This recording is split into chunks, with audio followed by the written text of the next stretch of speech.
자, 우리 교재 236페이지예요. 공동소유입니다.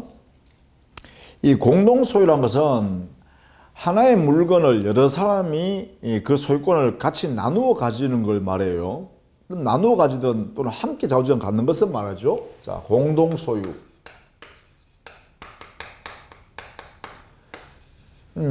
가장 정확히 표현하면 한 개의 소유권을 여러 사람, 다수인이 함께 보유하는 것을 공동소유라 합니다. 이 함께 보유하는 모습의 유형이 함께하는 유형, 이 유형을 우리 민법이 정해놨는데 이게 이제 공유라는 형태, 또 합유라는 형태, 또 총유라는 형태, 이 세 가지를 이렇게 모습으로 정해놨다. 즉 함께 보유하는 형태를요, 세 가지가 있다라는 것이죠. 이 세 가지 특징을 이제 우리가 하나씩 민법에 정리되어 있는 것을 보는 것입니다. 237페이지에 그 공유, 합유, 총유 세 가지 특징을 표로 만들어 놨죠. 여기는 이 공동소유 전체를 공부한 후에 다시 이 표를 보시면서 여러분 스스로가 꼭 확인해 두셔야겠습니다. 기본적으로 성격을 본다면 이렇게 정리할 수 있어요. 공유는 다수 사람이 소유권 한 개를 개인적으로 완전히 별개로 개별적으로 지분을 가지고 갖는 거죠. 공유 지분을 가져요. 이것을 개개인이 가지게 됩니다. 그래서 이 개인주의적이다 보니까 이 가지게 된 공유 지분을 마음대로 처분할 수 있는 자유가 있겠죠. 그게 개인주의적이죠. 이렇게요. 그래서 이 공유제도는 우리가 사적 자치 또는 우리 자유민주주의의 기본적 소유권을 인정하는 제도와 일치되기 때문에 가장 기본적인 공유 제도가 공동소유 제도가 공유입니다. 그래서 기본적으로는 개인주의 성향으로서 그 개인에게 공유 지분권을 개별적으로 보유하게 한다. 그리고 보유한 그 지분권이라는 이 권리는 마음대로 처분할 수 있다. 공유 지분의 처분의 자유, 이래 되겠죠. 이런 제도가 공유제도입니다. 그래서 이건 개인주의 영역이다. 이렇게 하는 반면에 총유라는 제도는 이 총유요. 총유라는 제도는 이건 단체주의적 성격을 갖고 있는 보유 형태입니다. 단체주의적 성격이에요. 정반대로. 그러다 보니까 하나의 단체가 함께 보유하기 때문에 여기는 지분이라는 자체가 아예 없습니다. 개별적으로 그 구성원 개인에게는 이러한 지분을 인정해 주지 않는다라는 거예요. 그러다 보니까 여기는 단체 성격 때문에 이게 단체 보유다. 재산권인 소유권을 단체가 보유한다. 이렇게 되겠죠. 이런 내용이 기본적으로 총유라고 합니다. 주로 총유는 뭐 단체가 어디냐 하면 종중이라든지 교회라든지 사찰이라든지 뭐 동창회가 재산을 가지고 있을 때 동창회가 재산을 보유한다든지 뭐 각종 뭐 산악회가 재산을 보유한다든지 등등등등 이런 내용들이죠. 이걸 우리는 보통 뭐라 하냐면 비법인 사단이라 그럽니다.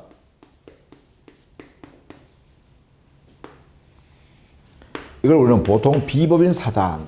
그래서 비법인 사단이 구성원 한 사람 한 사람이 그 소유권의 일부를 가지고 있는 것이 아니라 그 구성원 전체가 단체의 성격으로 소유권을 이렇게 다 가지고 함께 가지고 있다는 것이죠.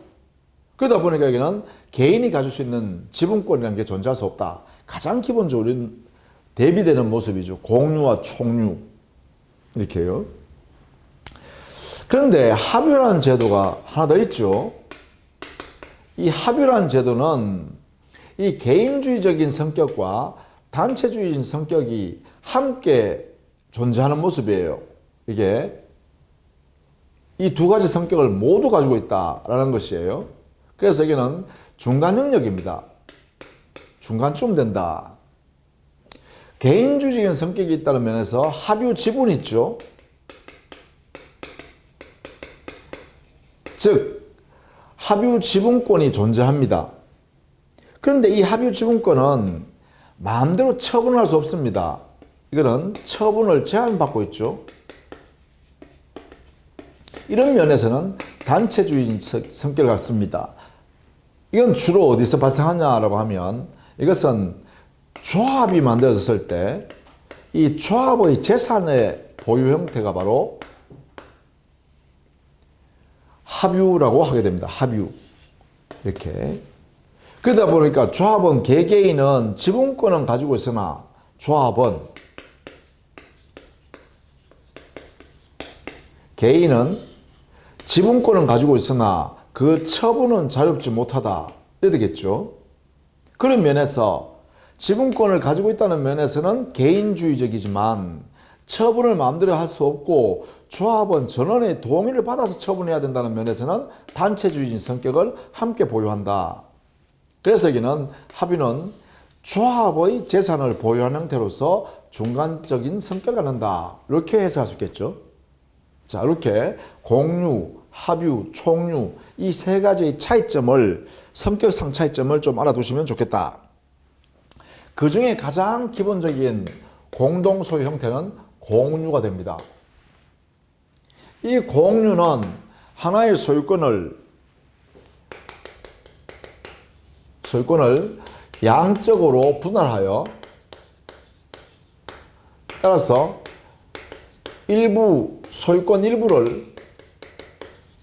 소유권 일부를 양적으로 분할한 것이죠. 이것을 공유 지분이라 하죠. 그러면 공유 지분은 소유권의 일부죠. 따라 지분권은 그 속성이 소유권의 성질을 갖게 된다. 이래 되겠죠. 그래서 공유 지분권을 만들어서 공유자 개인에게 기속되는 그러한 제도가 바로 공유 제도입니다. 그래서 양적 분할이라고 하죠. 소유권의 양적 일부.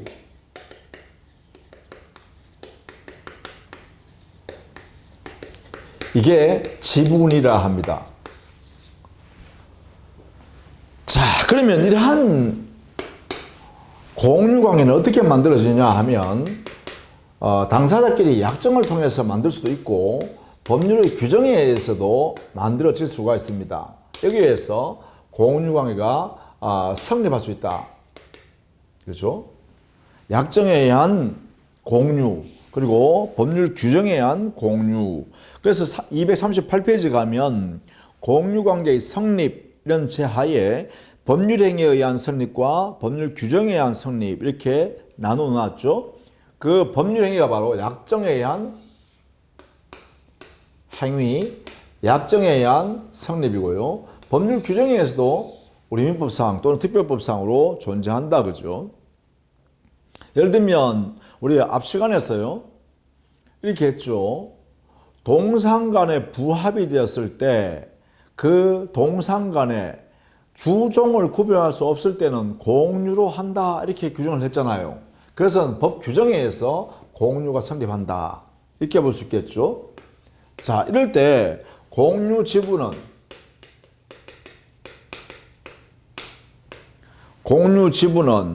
원칙적으로 당사자 약정에 의해서 또는 법률의 규정에 의해서 그 지분을 정하죠.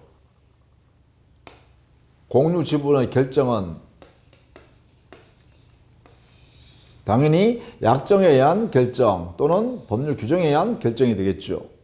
그런데 만약에 약정과 규정에 아무런 내용이 없다면 그때는 아무것도 없어요. 또 등기부에 나타나 있지도 않다라고 하면 어떻게 할까요? 그럼 균등한 걸로 추정하면 되겠죠. 이렇게 우리 민법은 정해놨죠. 지분 비율을 이렇게 정한다라는 것입니다.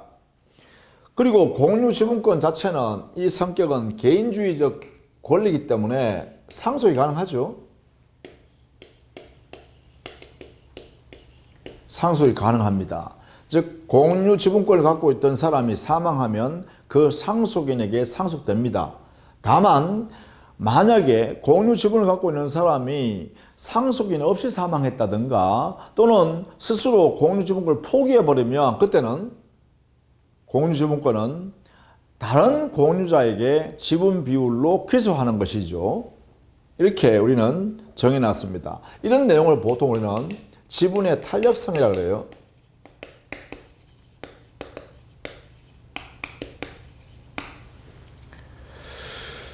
자, 그 다음에 지분의 처분은 자유롭죠. 이 지분은 처분을 자유롭게 할 수 있죠. 다만 여기에 처분하지 않기로 금지할 수 있습니다. 금지 약정 자체는 당사자가 할 수 있죠. 다만 이것은 등기는 할 수 없습니다. 등기는 할 수 없으니까 대항력은 생기지 않는다. 이렇게 정리해 두시면 좋겠습니다. 등기 능력을 인정하지 않습니다. 자, 그 다음에는 공유자 간의 서로 관계죠. 공유물에 대한 관계를 좀 살펴보면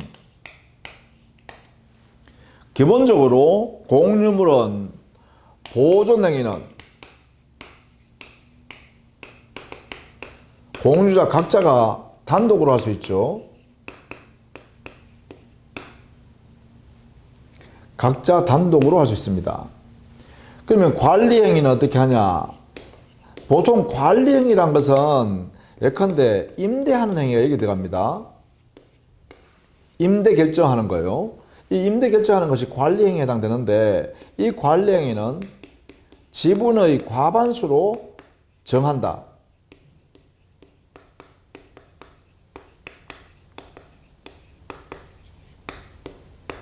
이렇게 만들어놨죠. 따라서 지분의 과반수를 가지고 있는 사람은 단독으로도 임대차 계약을 체결하는 것이 적법하죠. 자, 여기에 관리행위의 일반적인 행위가 바로 대표적인 게 임대행위다라고 보시면 돼요. 공유물을 임대하는 행위. 그것은 지분의 과반수로 정한다라는 꼭 알아두셔야겠죠. 그 다음에 당해 공유물을 처분한다든가 변경하는 행위를 할 때는 이런 경우에는 전원이 함께 해야 됩니다. 공유자 전원이 함께 정해야 된다라는 것이죠. 단독으로 못한다라는 것이죠. 이렇게 정합니다. 물론 공유물을 사용하거나 수익할 때는 이거는 지분 비율로 각자가 하는 것이죠.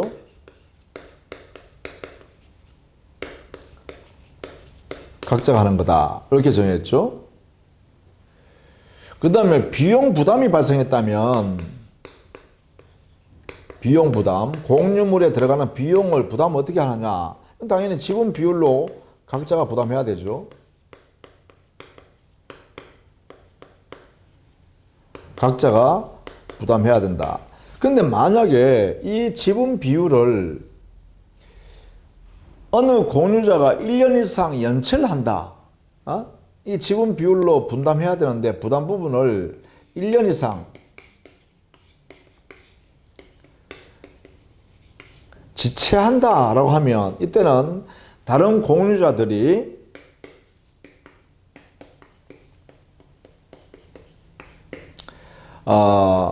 당의 지분의 즉 지체하고 있는 공유자의 지분을 매수 청구할 수 있어요. 지분 매수를 청구해서 일방적으로 사들여 볼 수 있다라는 거예요. 이 지분 매수 청구권은 형성권입니다. 형성권이기 때문에 강제로 팔아야 합니다. 되겠죠. 이런 내용을 함께 정리해 두시면 좋겠다.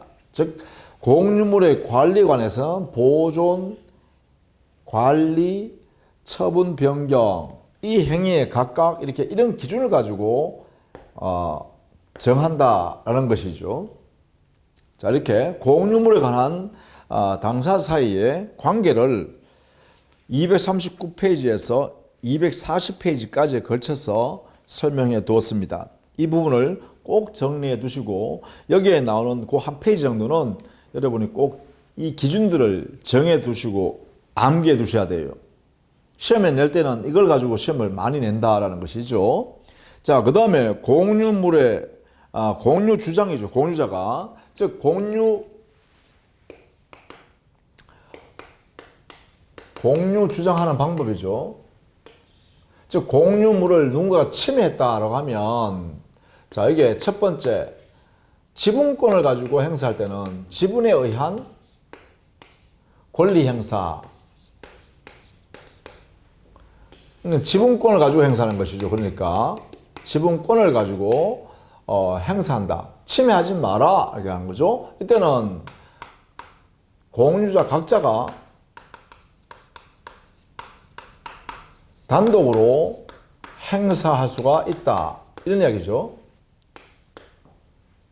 지분권에 의해서 권리 행사할 때는 공유자 각자가 자기 지분권을 가지고 내 지분권 침해하지 마세요. 공유물 침해하지 마세요라는 거죠. 이렇게 가능하다. 각자가 단독으로 주장할 수 있다. 그런데 만약에 공유 관계에 근거해서 의한 권리 행사를 한다라고 할 때는 이때는 공유 관계를 기초로 해야 되니까 공유자 전원이 함께해야 되죠. 전원이 함께 공동으로 행사해야겠다. 함께 행사. 이렇게 하겠죠. 그래서 지분권에 기해서 행사하는지 공유관계에 기해서 권리 행사하는지에 따라서 그 기준이 달라진다라는 것입니다. 이렇게 지분권에 의한 권리 행사와 공유관계에 의한 권리 행사. 보통 이런 지분권에 의한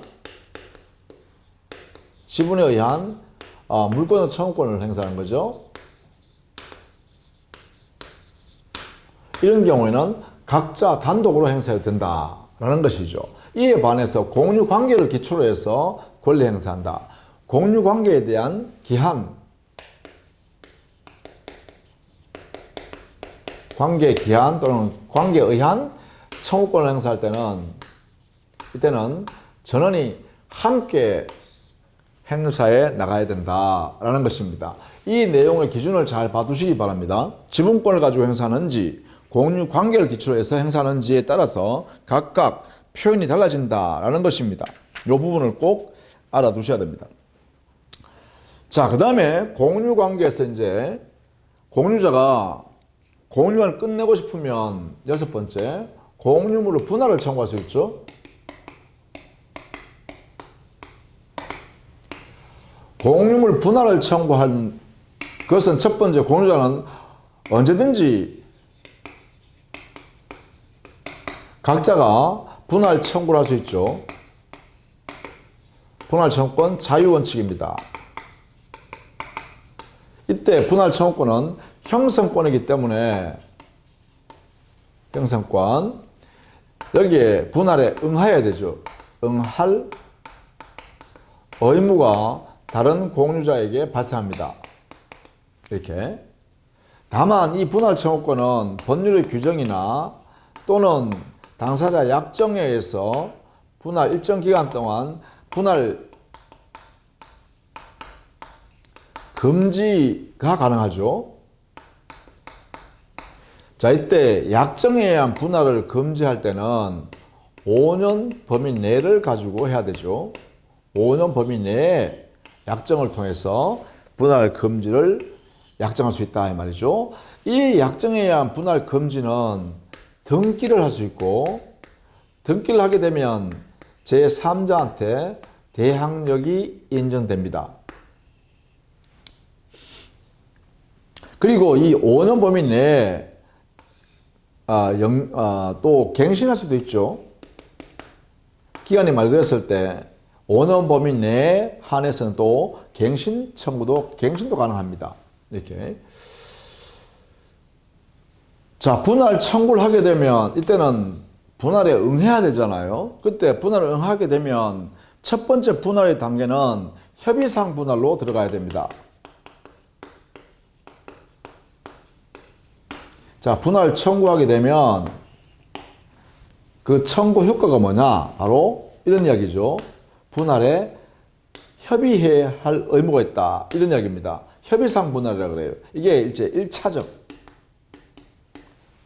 협의상 분할로 들어가게 되죠. 자, 여기에서 이 분할이 합의가 되면 이때는 분할 합의한 내용대로 분할하고 당사자 각자가 소유권 등기를 해가야죠. 부동산이면. 따라서 이때는 186조에 따라서 당사자 합의한 내용 따라 등기를 하고 각자가 소유권 취득한다. 이렇게 되겠죠. 근데 만약에 이 협의를 했는데 합의가 이루어지지 않았다. 이게 이루어지지 않았다라고 하면 그 다음에 이제 재판상 분할로 들어간다. 재판상 분할 또는 법원에 의한 분할이죠.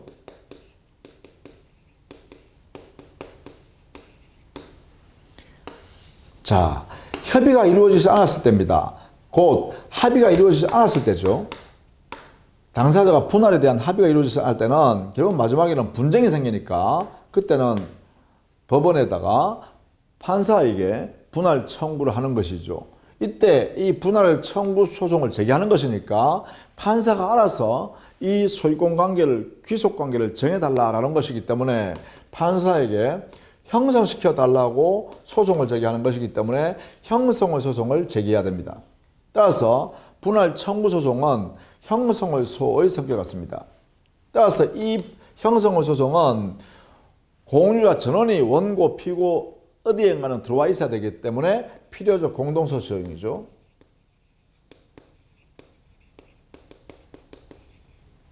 이 필요적 공동소송인 형성소송에서 법원이 드디어 판결을 하게 되면 그것이 바로 형성판결이 되겠죠. 형성판결. 자, 형성판결을 하게 되면 이 판결이 확정되면 드디어 소유권이 기소되겠죠. 각자 귀속.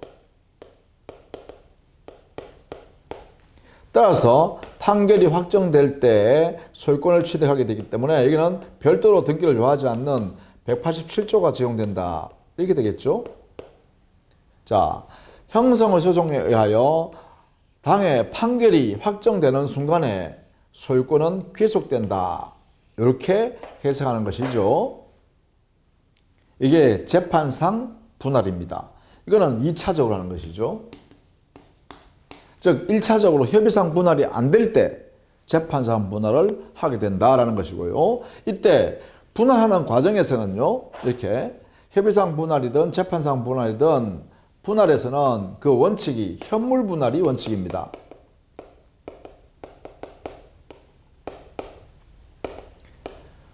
다만 현물 분할의 원칙이 강제되지 않는다라는 것이죠. 반드시 이렇게 현물을 분할해야 된다는 것은 아닙니다. 즉 공유물 자체를 이렇게 분할해서 각자가 가져가는 것, 이게 원칙이란 것이죠.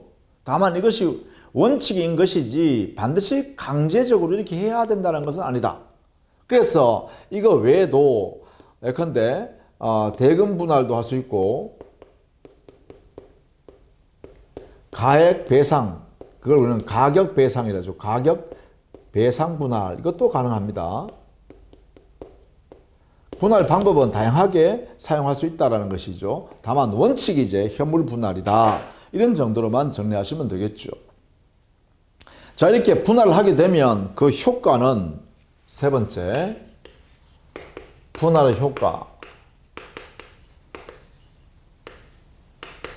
효과는 분할한 그때부터 각자가 가져가기 때문에 각자가 소유권 취득하기 때문에 장래효다. 이렇게 해석하는 거죠. 분할하게 되면 그 분할한 그때부터 효력이 각자 소유적 된다. 소유관계 된다. 이때요. 자, 그러면 분할은 그때부터 각자 소유권 취득하는데 만약에 분할하여 취득한 일부분의 권리를 취득한 사람이 당의 목적물에 하자가 있다면 손해가 발생하죠. 그 손해는 공유자 전부가 공유자의 지분 비율로 분담해야 되는 것이 가장 공평하죠. 그래서 분할 효과에서 여기에 손해가 발생하면 매도인의 담보 책임과 같은 내용으로 책임을 집니다. 동일한 책임. 이것을 지분 비율로 치게 된다. 이렇게요. 동일한 담보 책임을 지분 비율로 치게 된다. 이것을 꼭 알아두셔야 됩니다. 공유자 전부가요, 서로 간에 지분 비율로 분담한다라는 것이죠. 손해가 발생하면요. 자, 이런 내용으로 분할 효과가 이루어집니다. 이렇게 해서 분할이 이루어지면 드디어 공유관계가 종료되겠죠. 자, 이렇게 공유관계가 우리 민법에서는 다루고 있다. 자, 그 다음에 그러면 합유는 어떻게 되느냐? 합유. 자, 합유관계는 기본적으로 알아두셔야 될 게, 합유라는 것은 조합의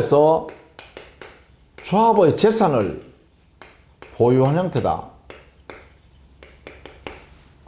따라서 조합원 개개인은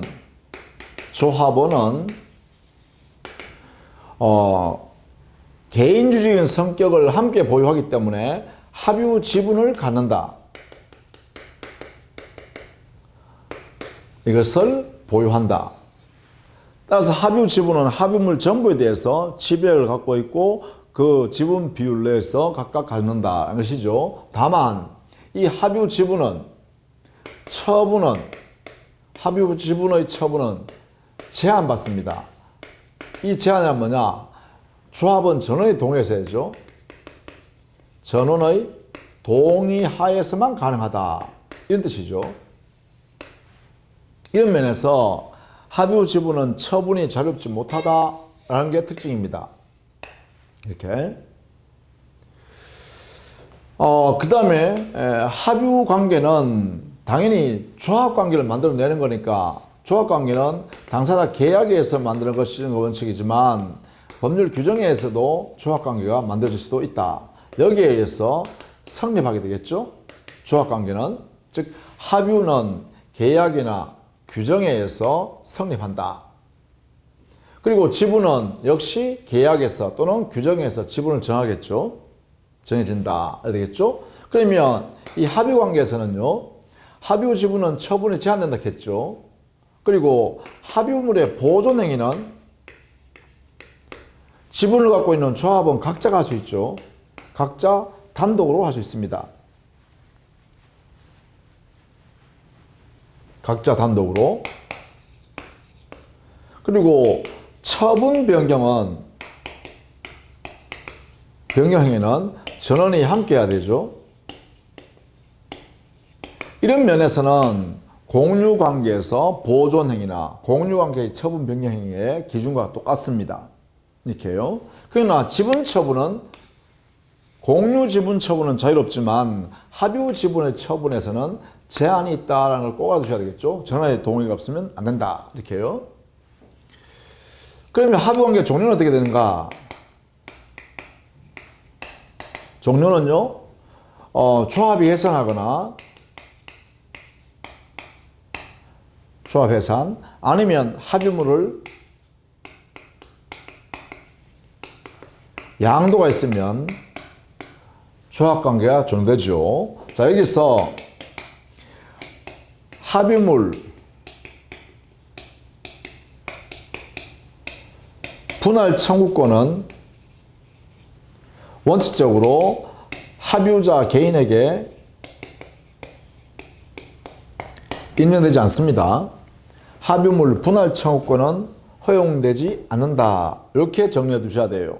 다만 조합이 해산하여 당에 조합의 재산이 남아있다면 그때는 공유 관계에 있는 공유물 분할에 관한 규정을 준용해서 사용하고 있습니다. 그 외에는 합유자 개인에게 공유물 분할 청구권이라는 것은 인정되지 않는다. 이렇게 정리를 해 두셔야 합니다. 합유관계요. 자, 이렇게 정리해 두시면 좋겠고요. 그 다음에 246페이지 총유. 이 총유 관계는 비법인 사단이 재산을 보유한 형태다. 이렇게 먼저 숙지해 두셔야 합니다. 총유는 비법인 사단. 사단의 재산의 보유. 따라서 비법인 사단, 예를 들면 어떤 거냐 이렇게 하면 종중이라든지 교회라든지 사찰이라든지 동창회라든지 시골의 동, 리 이런 데라든지 또는 뭐 등등등 많습니다. 산악회라든지 등등등 이렇게요. 단체성을 가지고 있는데 아직 단체의 명의로 등기소에 가서 설립 등기하지 않고 단체 활동을 하고 있는 것을 우리는 비법인 사단이라 하고, 이들이 재산이 있다면 그 재산을 보유하는 데는 총류로 가진다라는 것이고, 이 총류에서는 가장 큰 특징이 지분이 존재하지 않는다라는 것이죠. 따라서 구성원 개인에게 지분권이 없다. 그렇죠? 지분이 없다. 따라서 여기는 당의 총유물의 보존 행위든 관리 행위든 처분 변경 행위든 이것을 모두 사원의 규약이 있으면 규약에 의하고, 규약이 없으면 사원 총회의 결의를 거쳐야 됩니다. 그래서 보통 총회 결의에 의해서 그 총유물의 보존, 관리, 처분, 변경 행위를 정하는 것입니다. 총회 결의에 의해서. 규약이 있으면 규약에 따르면 되겠죠. 그러나 규약이 없다면 기본적으로는 총회 결의를 거쳐서 모두 총유물에 관한 법률관계를 정한다. 이렇게 정리해 두셔야겠죠. 이게 가장 큰 특징이다. 그죠? 이렇게 정리를 딱 해 두시면 좋겠습니다. 자, 이렇게 해서 공동소유에 관한 내용을 쭉 정리했습니다. 준공동소유는 소유권 이외의 재산권을 여러 사람이 함께 보유하는 것을 준공동소유라 하죠.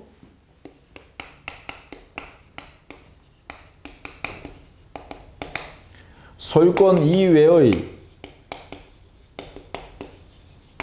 권리를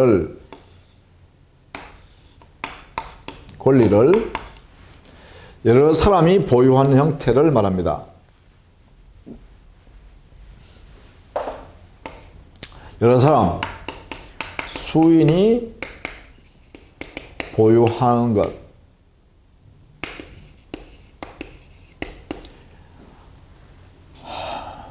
예컨대 여러 사람이 동일한 사람한테 돈을 빌려주면서 각각 하나의 저당을 설정하면서 저당권자, 그러면 채권자 여러 사람이잖아요. 예컨대, 그죠? 갑에게 돈을 5억을 빌려줬습니다. 그러면 5억을 여기에 채무가 생겼고, 이 건물 10억짜리 건물에 여기에 돈을 빌려준 사람이 갑이니까 을이 1억, 병이 1억, 정이 1억, 그다음 무가 2억 이렇게 빌려줬다 해볼까요? 이렇게 해서 도합 5억을 빌려줬다라고 하면 여기에 저당권의 등기를 이렇게 한다면 이렇게 해야겠죠? 이렇게 저당권 한 개를, 여기는 5분의 1 저당권, 여기는 5분의 1 저당권,